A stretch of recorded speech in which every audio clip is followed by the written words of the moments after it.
Salut, c'est Nico pour la Zénitude. Aujourd'hui, nous allons voir 3 hacks pour booster ses performances.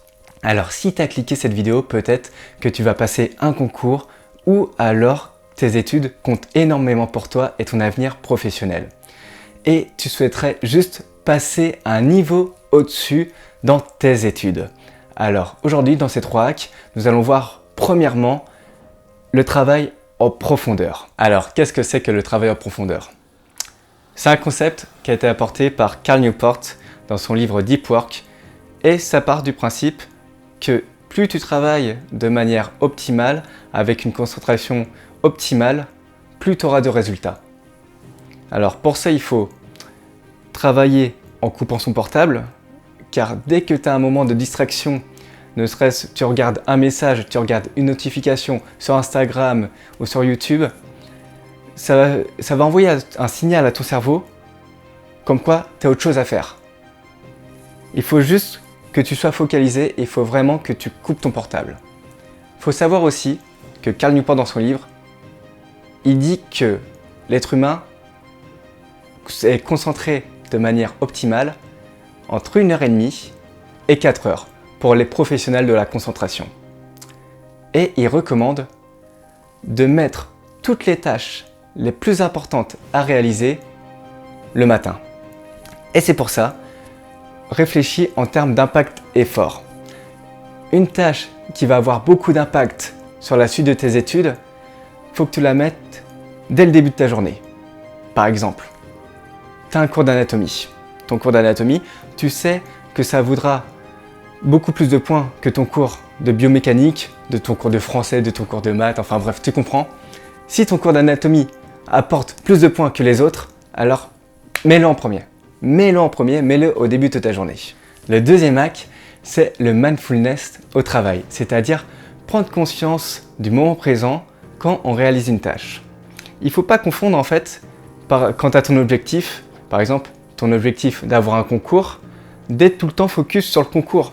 Faut absolument que je travaille pour avoir mon concours. Il faut absolument que je me mette à réviser pour avoir mon concours. Un objectif, c'est fait pour porter et réaliser des stratégies. Par exemple, je sais que pour atteindre ce concours, je dois travailler 8 heures. Et par conséquent, ça te fait un plan. Mais il ne faut pas que tu y penses à l'instant T. Parce que si tu y penses à l'instant T, quand tu révises ton cours d'anatomie et te dis « Oh, je dois travailler parce que je dois avoir mon concours, que tu te mets une surexigence envers toi-même, alors là, c'est pas la peine. Tu ne seras pas concentré à l'instant T sur le moment présent. Alors, il faut vraiment faire attention à ça. Il ne faut pas confondre un objectif qui va te porter et le moment présent. En fait, il faut concilier les deux. Il faut que l'objectif te porte et il faut que l'instant présent te permette d'être concentré à 200% dans ce que tu fais, car c'est comme ça, c'est par l'intermédiaire du moment présent que tu vas dessiner ton futur et ta réussite personnelle et professionnelle. Et le troisième hack de cette vidéo, c'est de ne pas écouter ces biais d'interprétation interne. Je m'explique. Alors, imaginons, tu as les mains moites. Tu vas te dire « Ah, pourquoi j'ai les mains moites ? Je stresse. » Ou alors tu as une bouffée de chaleur. Moi, je sais que j'ai eu souvent ce cas. Quand je rougissais, je sentais ce sentiment de rougir et je me disais « Putain, je rougis, alors je stresse, mais qu'est-ce qu'il y a ? Mais pourtant, je vais bien. » Stop. En fait, quand tu vas ressentir peut-être un minimum d'anxiété, faut quand même y aller.